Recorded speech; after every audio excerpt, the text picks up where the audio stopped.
आज की हमारी इस क्लास में एसक्यूएल क्यूरी के जरिए हम टेक्स्ट कैटेगरी के फंक्शन सीखेंगे। साथ में हम आपको आज बताएंगे कि हम किस तरह से किसी पर्टिकुलर डेटा को इंपोर्ट कर सकते हैं विथ क्यूरी। हमने नॉर्मल इंपोर्ट करना तो आपको सिखाया था, लेकिन क्यूरी के जरिए इंपोर्ट करना आपको नहीं सिखाया था। तो आज हम क्यूरी के जरिए इंपोर्ट करना सिखाएंगे। तो आपके सामने दिख रहा है ये डेटा है। अब मुझे इस डेटा को, जो कि 10,000 रो का डेटा है, मुझे एक्सेल के अंदर में, सॉरी, इसके एसक्यूएल के अंदर में इस डेटा को इंपोर्ट करना है। अब प्रॉब्लम ये है कि एसक्यूएल में अगर पहले से अगर फाइल बनी हो तो ठीक है, पहले से टेबल अगर बना हो तो ठीक है, बट ये टेबल नहीं बना हो तो सबसे पहले मुझे इसका टेबल बनाना होगा। ठीक है, तो मैं यहाँ पे एसक्यूएल, लंबी नेम है ना, उसको छोटा कर देता हूँ, एसक्यूएल टेक्स्ट कर देता हूँ। सबसे पहले मुझे ये क्यूरी की इसको टेबल बनाना है, देन इसको इंपोर्ट करना है। तो न्यू क्यूरी पे क्लिक करते हैं और यहाँ मास्टर के जगह पे मैं पी डेटा लेता हूँ, क्योंकि मैं पी डेटा के अंदर काम। ठीक है सर। तो सबसे पहले मुझे क्या करना है, क्यूरी क्रिएट करना, टेबल क्रिएट करना है सबसे पहले। तो टेबल क्रिएट करने के लिए हम लिखेंगे क्रिएट टेबल,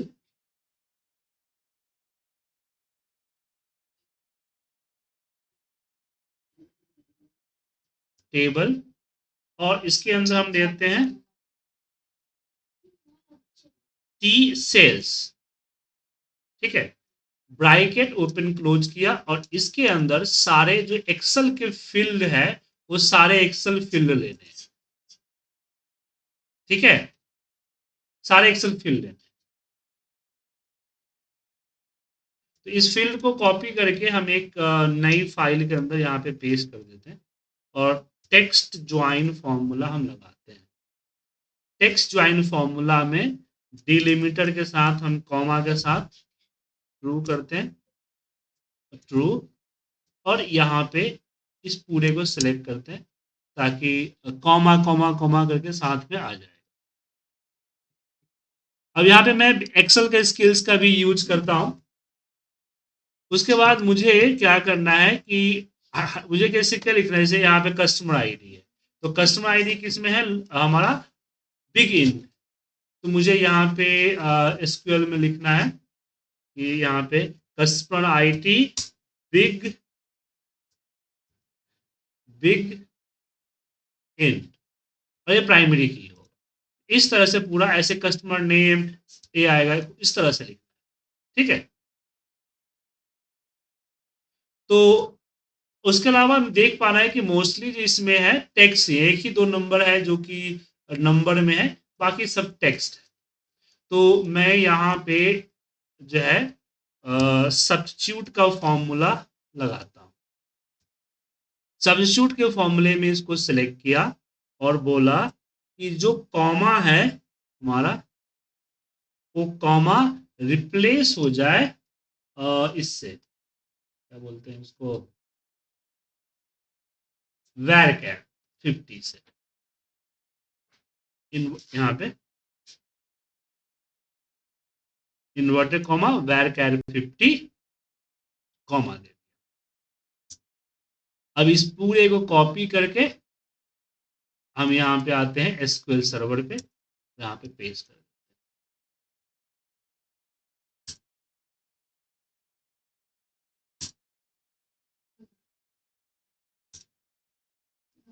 सॉरी,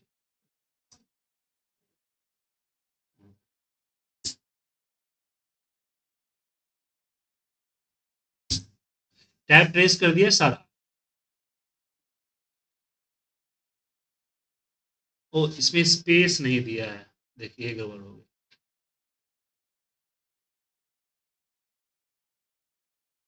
फिर दोबारा मुझे यहाँ पे लिखना, दोबारा करना पड़ेगा, क्योंकि इतना लंबा लिखने में दिक्कत होता है ना, तो इसमें हम स्पेस दे देते हैं। अब यहाँ पे पेस्ट कर दिए 50, कॉमा के बाद नीचे कर रहे हैं, एक दो हम टाइप करेंगे, एआई खुद ब खुद समझ जाएगा और हमें दे देगा। और टैब प्रेस करते ही ऑटोमेटिक आ जाए। और यहाँ पे रिमार्क्स है, तो रिमार्क्स को भी varchar 50 कर दे। ठीक है। अब इसमें जो कस्टमर आईडी है हमारा, ये होना चाहिए बिग इंट। क्या होना चाहिए? Big int. Name, first name, यहाँ पे एज जो है, एज के अंदर में इसको हम इंट कर देते हैं। उसके बाद पोस्टल कोड, प्रोडक्ट हो गया, पोस्टल कोड ये आएगा, हाँ इसको इंट कर देते हैं। उसके बाद यहाँ पे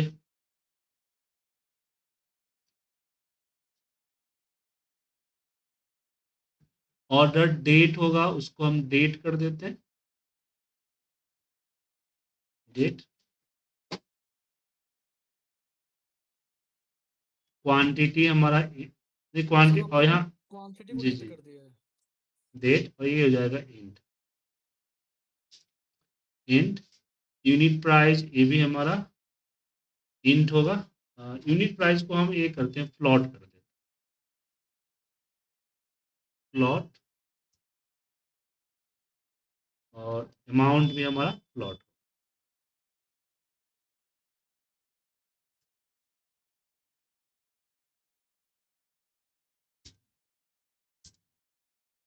उसके बाद आपका वेरिफाई सेल्स अमाउंट भी प्लॉट हो गया। ये जो कोड हुआ, ये क्या करेगा? एक नया टी सेल्स का टेबल बनाए। अब बारी आती है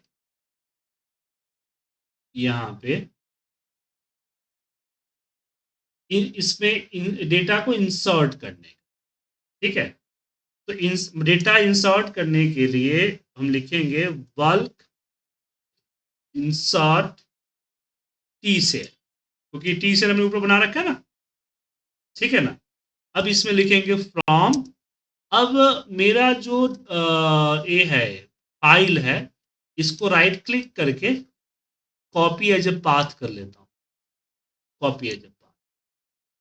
अब इसमें inverter comma quotation mark single होगा, डबल नहीं।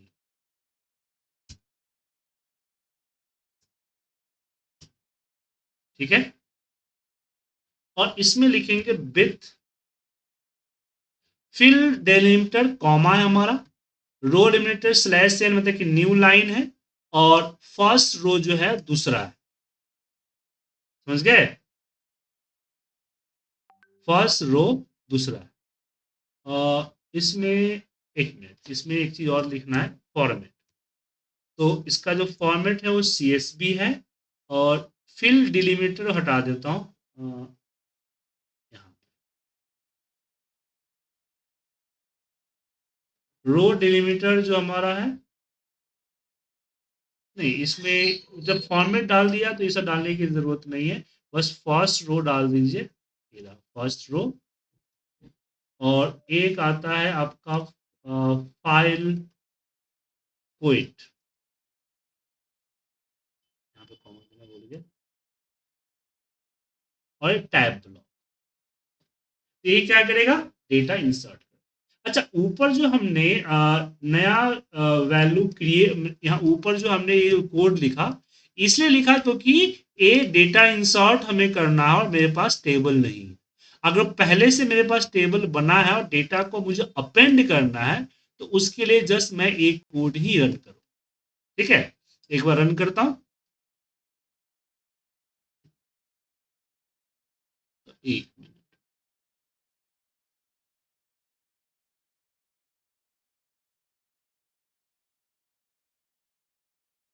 ठीक है, ये ओपन है इसलिए है।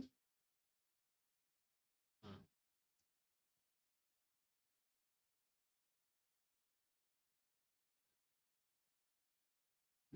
okay, there is already object named T cell in database।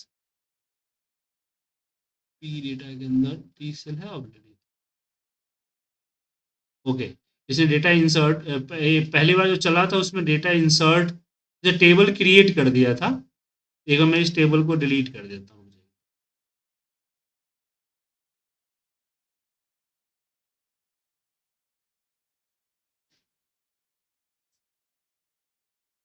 Confirm 10,000 row affected हो गया। वो पहली बार एरर इसलिए आया था क्योंकि वो फाइल ओपन था, ये फाइल ओपन नहीं होना चाहिए।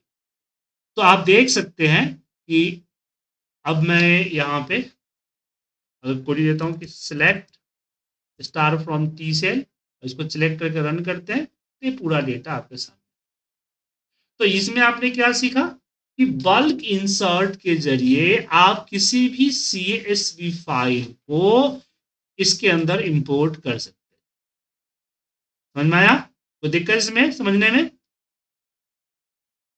तो हमने बल्क इंसर्ट लगा, हमने बोला कि फॉर्मेट CSV का है और फर्स्ट रो जो है हमारा वो दूसरे नंबर से, क्योंकि हेडिंग हमें नहीं लेना था, तो ऑलरेडी हेडिंग हम क्रिएट कर चुके थे ना, इसलिए। ठीक है। उसके बाद यहाँ पे बोला कि टैब ब्लॉक है या फिर कॉमा सेपरेटर भी डाल सकते हैं, अलग अलग चीजें होती है। और यहाँ पे हमने बोला कि फाइल क्विट जो है ए आपका क्वेश्चन मार्क ए इन्वर्टर कॉमा है, तो CSV फाइल को डाल देगा। लेकिन जो नोट पैड वाली फाइल होती है ना उसमें फिर आपको सेपरेटर डालना पड़ता है। हाँ कुछ बोले सर?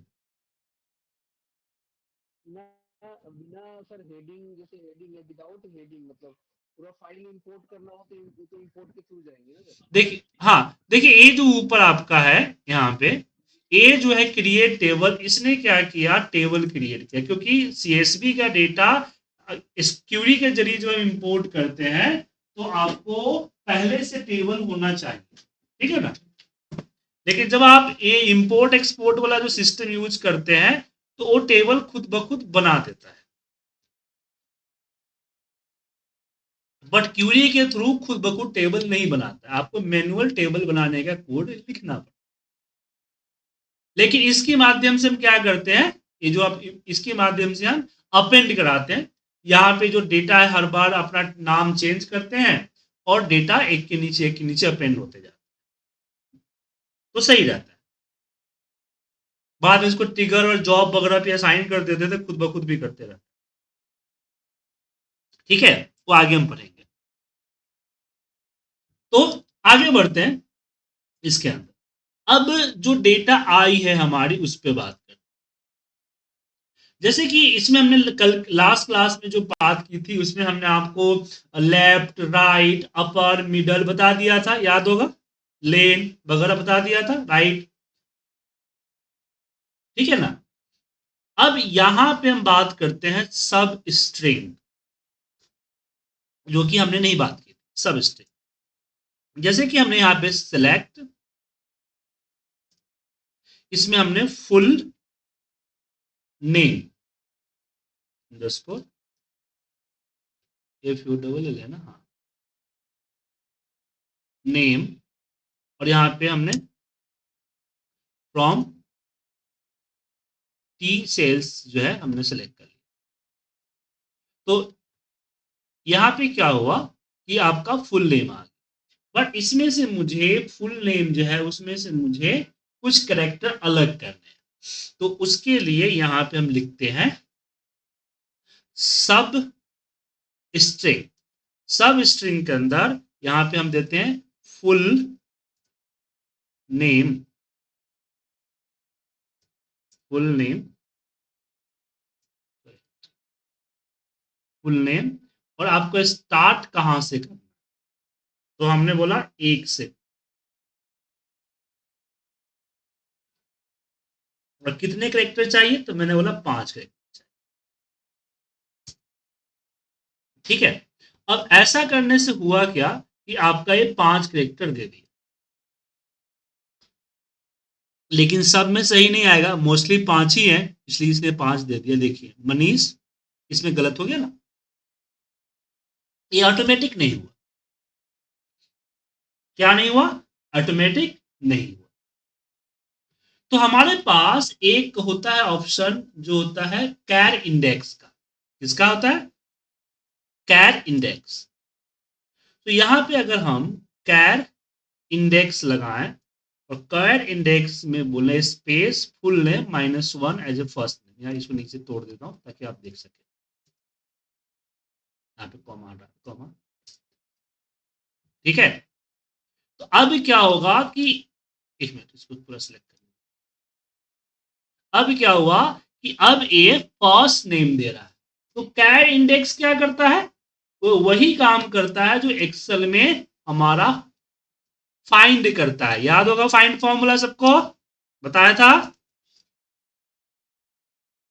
फाइंड फॉर्मूला और सर्च फॉर्मूला क्या करता है, किसी भी सेल के अंदर किसी पर्टिकुलर करेक्टर को ढूंढता है और ढूंढ के देता है कि यहां पे उल्टा लगा दिया,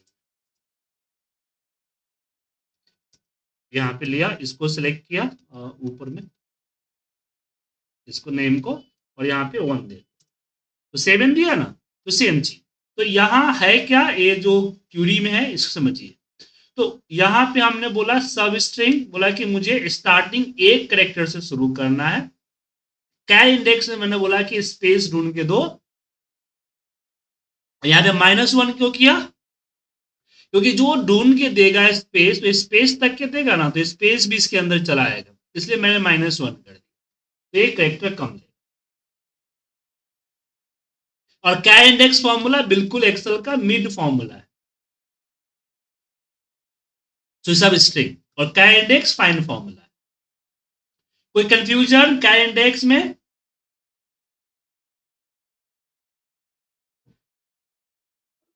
वो सर। समझ में आ गया?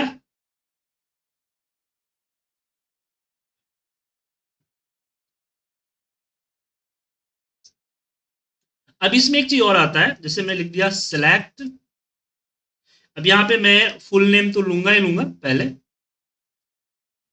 और उसके बाद कॉमा। इसमें एक फॉर्मूला होता है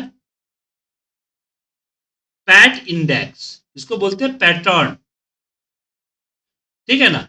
तो पैटर्न में हमने यहाँ पे स्पेशल करेक्टर में ए दे दिया, यहाँ पे इस तरह से, और full name as a first position, और यहाँ पे हमने दे दिया कि फ्रॉम टी से। अब देखिए,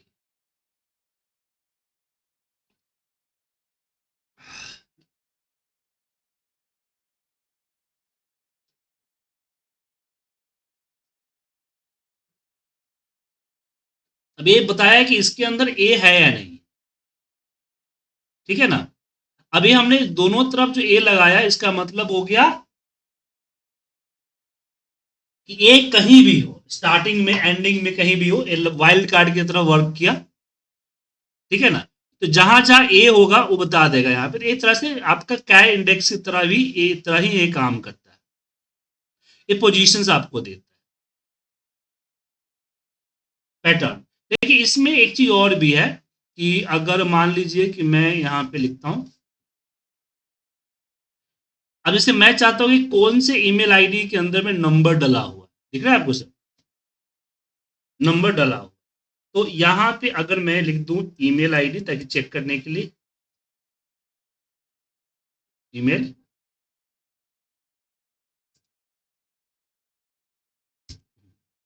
और इसको मैं यहाँ पे डाल देता हूं, और यहाँ पैटर्न के अंदर में 0/9,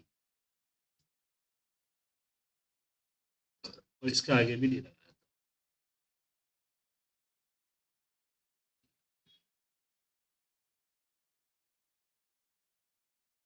ये 12वें नंबर पे दिख रहा है, तो जिसके अंदर नंबर है 0 से लेके 1 तक यहाँ पे दे दिखा रहा है, और जिसके अंदर 0 नहीं होता वो 0 दिखा, जिसमें नंबर नहीं होगा उसको 0 दिखाई दे, इसमें मोस्टली सब में नंबर है, ठीक है ना। तो ये क्या करता है, ये एक कैर इंडेक्स में एक पर्टिकुलर करेक्टर को ढूंढता है, और पैट इंडेक्स के अंदर पूरा पैटर्न ढूंढता है, 0 to 9, A to Z, या कोई करेक्टर, ये चीजें ढूंढ के देता है। क्लियर है? तो ये दोनों में डिफरेंस समझ में आया कि नहीं आप लोगों को?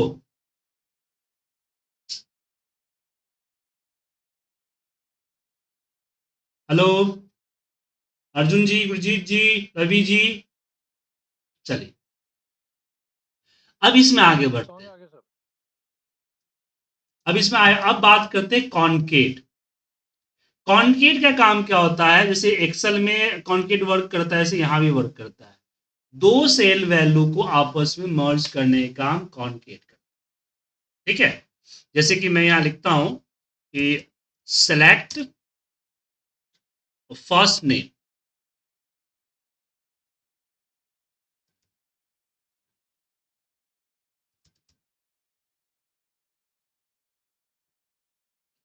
कॉमा लास्ट नेम, और ये फुल नेम आ गया, और यहाँ पे फ्रॉम टी सेल, ये हटा देता हूँ। लग रहा है फर्स्ट नेम नहीं है इसमें क्या, फर्स्ट नेम नहीं है, डेटा में फर्स्ट नेम नहीं है फर्स्ट नेम है, सॉरी। तो ये फर्स्ट नेम लास्ट नेम था, ये फुल नेम। तो मैं चाहता हूँ कि फुल नेम खुद से कॉन्केट करूँ, मैंने ज्वाइन कर, तो यहाँ पे लिखेंगे कॉन्केट, कॉन्केट, और कॉन्केट के अंदर फर्स्ट नेम, यहाँ पे आपने सेपरेटर डाला, लास्ट नेम डाला। जैसे कॉन्केटानेट हम एक्सेल में यूज करते हैं, ऐसे यहां आप यूज कर सकते हैं। ठीक है, कॉन्केट क्लियर है।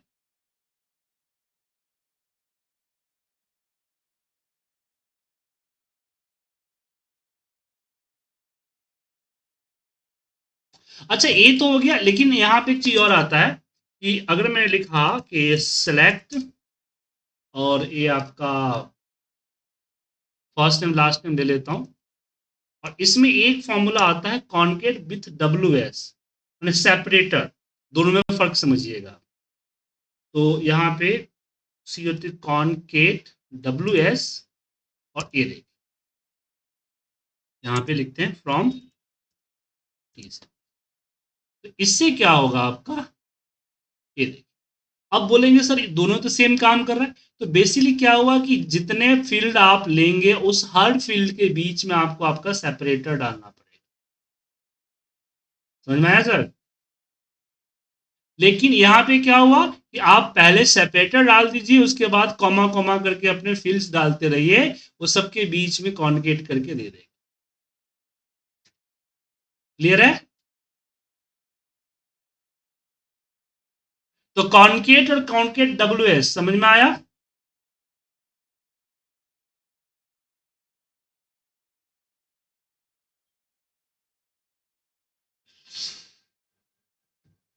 एक आता है हमारा रिवर्स।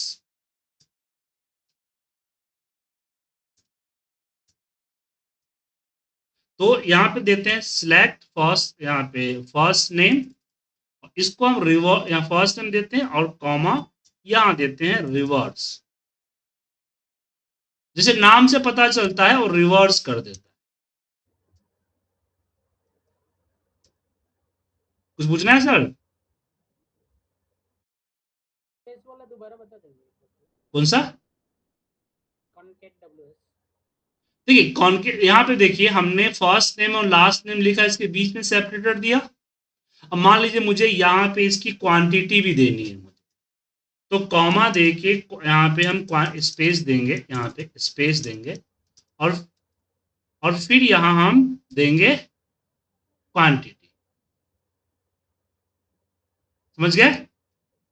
फिर अगर मुझे तीसरा करना है देन फिर वापस सेपरेटर देंगे, फिर यहाँ पे चौथा यूनिट प्राइस। ओके, तब जाके ये रन होगा, और ये देखिए स्पेस के साथ आएगा। ठीक है, तो आपने यहाँ पे देखा कि हर बार स्पेस लगाना पड़ा, बट कॉन्केट WS में हमने पहले ही स्पेस लगा दिया। अब मुझे हर बार हर फील्ड के साथ क्वांटिटी यूनिट प्राइस वजह से लिखा मैंने, तो स्पेस लगाने की जरूरत नहीं पड़ी। समझ में आया। दोनों दोनों का काम सेम है। ये दो सेल दो कॉलम को आपस में ज्वाइन करता है। दोनों क्या करता है, दो कॉलम को आपस में ज्वाइन करता है। ठीक है, बट इसमें आपको हर कॉलम के साथ उसका सेपरेटर डालना पड़ता है। अगर सेपरेटर डालना है तो इसमें आप पहले सेपरेटर डाल दीजिए, बाद में सेपरेटर डालने की जरूरत नहीं पड़ती। तो रिवर्स समझ में आ गया। रिवर्स क्या करता है, चलिए, अब रिवर्स के बाद एक बात करते हैं स्ट्रिंग स्प्लिट का। एक्सेल में स्प्लिट का फॉर्मूला था, वही फॉर्मूला आप यहाँ पे वर्क कर सकते हैं। फर्स्ट यहाँ पे रिवर्स उल्टा कर देगा, रिवर्स के बारे में क्या है रिवर्स? उल्टा कर देगा सर, उल्टा। जैसे नेहा था तो AHEN हैन कर दिया, ऋतु को उतुर कर दिया। अच्छा, वर्ड वर्ड मीनिंग को से मतलब उल्टा कर दिया जी उसका। जी जी जी जी। इसका कोई यूज होता है वो पता नहीं। पासवर्ड वगैरह रिवर्स में देने के लिए होता है। ठीक है। कई बार क्या होता है कि कुछ ऐसे डेटा से हम, जैसे हम लोग क्या करते थे, क्रेडिट कार्ड नंबर वगैरह किसी को मेल करते, तो बीच में अगर किसी ने मेरा हैक कर लिया तो उसको क्रेडिट कार्ड नंबर गलत मिलेगा। समझ में आया कि नहीं? जैसे कि अगर मेरा कोई कार्ड नंबर या कोई ऐसे आईडी नंबर वगैरह है और मैं किसी को मेल कर रहा हूं, और मुझे लग रहा है जैसे 14788 हमने किसी को भेज दिया, और मुझे लग रहा है कि बीच में अगर कोई जान लिया तो क्रिटिकल डेटा है, तो हम क्या करेंगे, 8741 कर देंगे। और वो 8741 को देखता रहेगा, लेकिन जिसको मैं भेज रहा हूं उसको पता है कि इसको रिवर्स करना है। समझे? तो जब वो रिवर्स फॉर्मूला लगाएगा तो क्या हो जाएगा, 147 उसको ओरिजिनल डेटा मिल गया। समझ में आया कि नहीं सर? जी सर, जी सर। चलिए, तो फुल नेम हमने यहाँ पे डाला, फुल नेम, और यहां पे एक फॉर्मूला आता है स्ट्रिंग स्प्लिट का, ठीक है ना, स्ट्रिंग स्प्लिट। इसमें फुल नेम दे दिया और हमने इसमें स्पेस दे दिया, और फिर हम यहाँ पे करते हैं फ्रॉम इसे, और ये स्ट्रिंग स्प्लिट जो है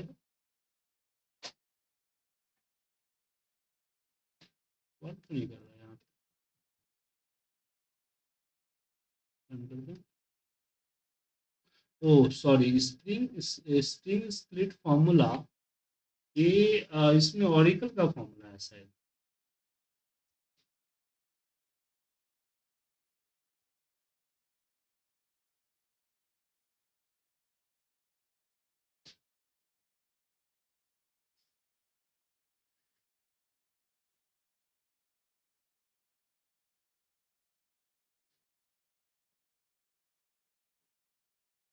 नहीं नहीं, ये पहले आता था सर, इसलिए लिस्ट में डाल रखा था, ये बहुत पहले आता था। 2007-8 के जो वर्जन थे उसमें स्प्रिंग स्प्लिट आता था, इसमें नहीं आता, तो इसको भूल जाइए। नए वाले जो है ना उस एक्सेल, नए वाले जो एसक्यूएल है उसमें नहीं आता। Okay sir.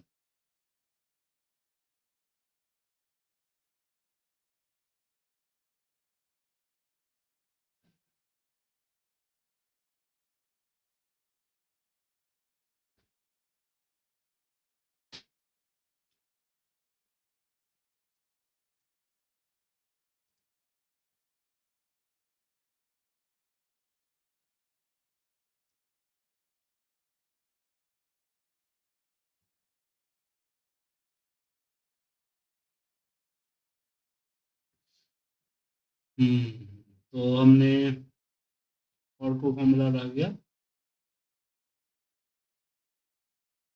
मोस्टली सारे फॉर्मूला हमने करा ही दिया आपको।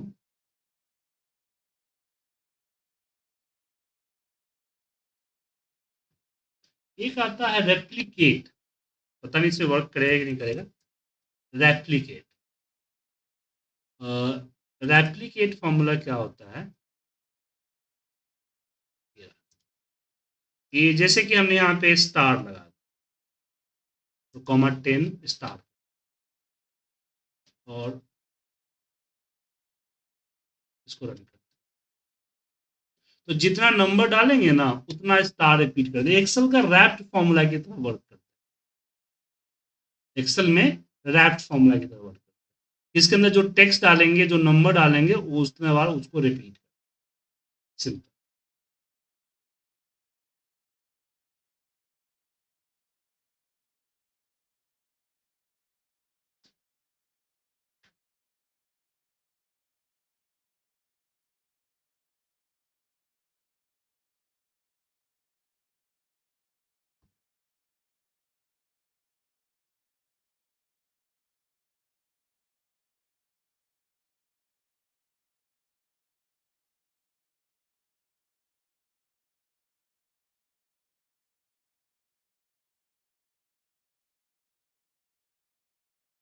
अच्छा, एक चीज और आता है, जैसे कि हमने कॉनकेट फॉर्मूला आपको बताया, तो 2 कॉलम को करता है कि मान लीजिए मुझे एक ही कॉलम के कुछ वैल्यू को कॉनकेट करना है, तो कैसे हो? जैसे एग्जांपल, सेलेक्ट डिस्टिंक्ट,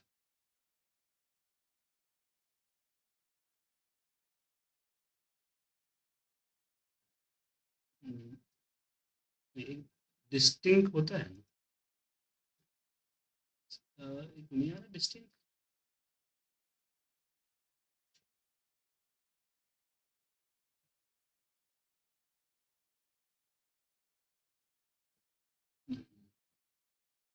हाँ आया है, डिस्टिंक्ट सिटी, और यहाँ पे हमने दे दिया फ्रॉम टी से। तो ये क्या करेगा, सिटी का पूरा लिस्ट देगा, वो भी डिस्टिंक्ट, समझे, दिखा आपको? लेकिन ये मुझे क्या चाहिए इसके अंदर, अ, इसको मुझे ये करना है, कंबाइन करना है एक साथ, कॉमा को। तो यहाँ पे हमने लिखा, यहाँ पे सब क्वेरीज करेंगे, सिलेक्ट, इसके अंदर हम देंगे स्ट्रिंग AGG, एग्रीगेशन बोलते हैं इसको। इसमें हम देते हैं सिटी, और यहाँ पे कॉमा देते हैं एज ए सिटीज, और ये जो हमने फ्रॉम लिखा है, फ्रॉम, और फ्रॉम के अंदर हम ब्रैकेट देते हैं और इसको कम करते हैं, और एज यहाँ पे लिखते हैं एज ए डिस्टिंक्ट सिटीज। ठीक है, अब इसको रन करते हैं, तो जितनी भी सिटीज है आपस में बराबर। अब बोलेंगे सर आप ऊपर क्यों लगाए, नीचे यहीं पे आपको एग्रीगेशन कर देना चाहिए था, यहीं पे, यहीं पे ऐसे वर्क करता, मेरे हिसाब से तो वर्क नहीं करता। ठीक है, क्यों नहीं वर्क करता, क्योंकि ये बोले सर डिस्टिंक्ट को फिर बाहर कर लीजिए, इसके अंदर रखिए। तो बेसिकली ये जो स्ट्रिंग जो है, ये स्ट्रिंग एजेस जो है, वो उसका काम है आपका जितने भी फील्ड्स के अंदर डेटा है उसको आपस में कंबाइन करना।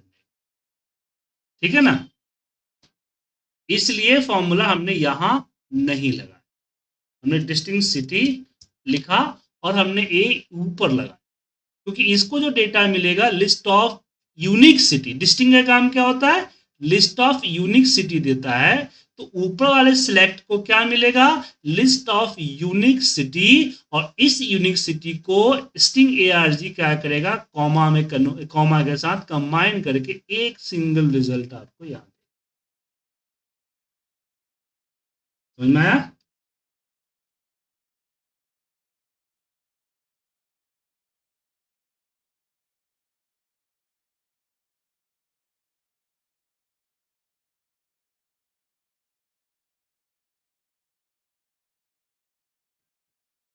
समझ गए सर?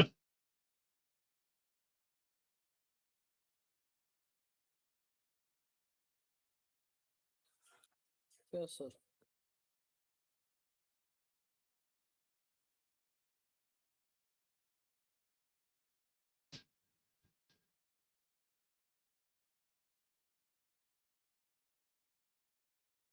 तो टेक्स्ट फंक्शन हमने कवर कर लिया,